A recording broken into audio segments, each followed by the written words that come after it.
France, 1792. Alors en pleine révolution, le 2 mars, 3 hommes ont rendez-vous au Palais Royal pour se mettre d'accord sur une nouvelle invention avec le docteur Antoine Louis, médecin du roi Louis XVI. Il s'agit de Samson, considéré comme le bourreau de la Révolution. En effet, c'est lui qui va le plus faire tourner la guillotine pendant la Terreur, le docteur Guillotin, à l'origine des premières esquisses de l'invention, et Tobias Schmidt, chargé de sa construction. Vous l'aurez compris, il s'agit bien de la guillotine.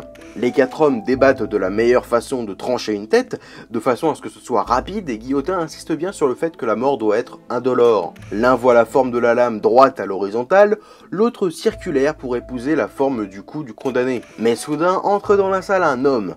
Pas spécialement bien vêtu, mais les hommes reconnaissent Louis XVI. Il s'intéresse aux idées de son docteur, alors il entre dans le débat. Il suggère qu'au lieu d'avoir une lame droite ou circulaire, celle-ci doit être en diagonale. On fait alors des tests avec des moutons, puis après avec des cadavres. Et l'idée du roi est retenue comme la plus efficace pour celle qu'on appelle alors la Louisette, en hommage à son inventeur le docteur Louis. Mais son nom changera pour Guillotine, cette fois pour bien évidemment le docteur Guillotin. Bon, la foule est certes déçue, car bon, c'est vrai qu'une exécution à la guillotine est bien plus rapide et moins divertissant qu'une hache ou une corde, mais vu le nombre d'exécutés par jour pendant la Terreur, il fallait être rapide. Et il faudra attendre 11 mois pour ce bon Louis XVI avant de pouvoir tester enfin son invention. Et visiblement, il ne s'est pas plaint de l'efficacité de son invention. Donc oui, Louis XVI a grandement contribué à améliorer la machine qui l'exécutera quelques mois plus tard, avec en bourreau Samson, qui était présent au Grand Palais le jour de l'idée du roi. Ah, c'est tellement ironique que ça en devient même marrant.